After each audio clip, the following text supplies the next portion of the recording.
On m'a demandé si les animaux étaient capables de vivre des émotions comme la honte, la joie, l'amour ou encore l'amitié. Et c'est une question que je trouve très intéressante, tout simplement parce que pas vraiment. Prenons l'exemple du poisson cyclidé zébré. Les chercheurs ont remarqué qu'en séparant la femelle de son compagnon, il y avait un changement de comportement tel qu'elle était moins motivée, qu'elle devenait plus hésitante et qu'elle avait peine à se nourrir. Mais pour autant, est-ce une vraie peine de cœur?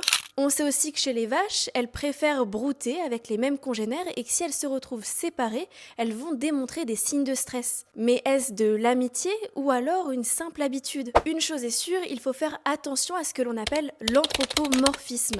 C'est le fait d'attribuer des émotions ou des intentions humaines aux animaux. Vous savez, les fameuses vidéos où l'on voit des poissons rigoler sous les chatouilles, ou d'un prédateur soudain épris d'amitié pour sa proie, ou même d'un crocodile simulant une noyade humaine. Vous l'avez compris, il est donc difficile de répondre assurément à cette question, mais ça démontre tout de même bel et bien une forme de complexité émotionnelle et une vie psychique réelle chez les animaux qui ne sont pas humains.